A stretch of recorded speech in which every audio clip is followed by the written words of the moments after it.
Hello chaps, my name is Wing Commander Montgomery Fortescue, and this is Clarence Greenwood, and we are going to introduce you to the world of catch as catch can wrestling as done in the wonderful county of Yorkshire. Thank you. Okay, so what we're going to do is we're going to look at a person who is safely on hands and knees, and we're going to look at turning that person so their shoulders make contact with the ground. So Clarence in this case is going to have his head towards the camera. Okay, so the first thing that I always look for is I always look for the opposite arm. So we go for the further arm and we use that to roll him onto his back. So what I do is I push down on his head, and I put my weight on his chest. My hip is engaged with his hip, and I position my hand so it's on his hip here. I don't go too deep with that so he can't do an arm roll, and I put some pressure on the back of his head. This will stop him being able to get to his feet and drive away from me. Okay, my first move is always to make some space with my hip and drive my hand through and grab the opposite arm. If possible, I'm going to drive this one underneath his chin and engage both arms on his tricep, and then all I do is I'm going to push this arm up and I'm going to drive this elbow underneath, bringing him into a side control position. Okay, so that's normally number one. Number two, we are going to combine a half Nelson with our further arm take. So we are going to take my hip onto his hip and control his body.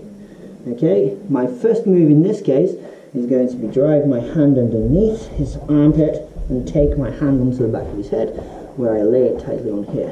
The other hand is going to go underneath and pummel through, pulling and making space, and I drive it to his opposite arm. At this point what I do is I pull on this and I drive his weight onto the opposite shoulder, again turning him onto his back. Okay. Number three. This is a very frequently used move, the quarter Nelson. Okay, so this time I'm in my position. I'm controlling his hip, hip on hip.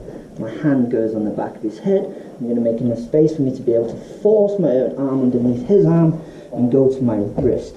From here, what I'm going to do is I'm going to drive his head toward the floor, and I'm going to turn him over and get him into a side control position. Okay, all of these are most excellent. My next one is going to be a full Nelson. Okay, this is a very dangerous move to do, and it's quite easy for Clarence to defend, but we need to still apply it if we can. So I put my body weight on, and go underneath here. I'm going to drive both hands underneath his armpits, and I grab the back of his head. Okay, trying to reach as high on his head as possible. Then what I'm going to do is I'm going to take my hips onto his hips, and I'm going to slowly pull under.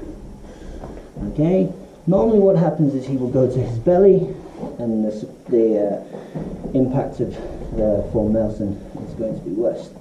Okay, so now what I'm going to do is I'm going to apply a reverse Nelson. Now, under most rule formats, this is illegal. Okay, but we're still going to apply a complete and utter awful reverse Nelson.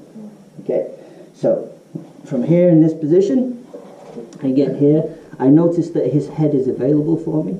So what I'm going to do is I'm going to keep my body weight over his hips as I grab onto the forehead, and then what I'm going to do is step up, stand on the ground, and pull that head back. Okay, as I say, very horrible and very dangerous. Okay, so there are some of the common upper body attacks to the turtle position.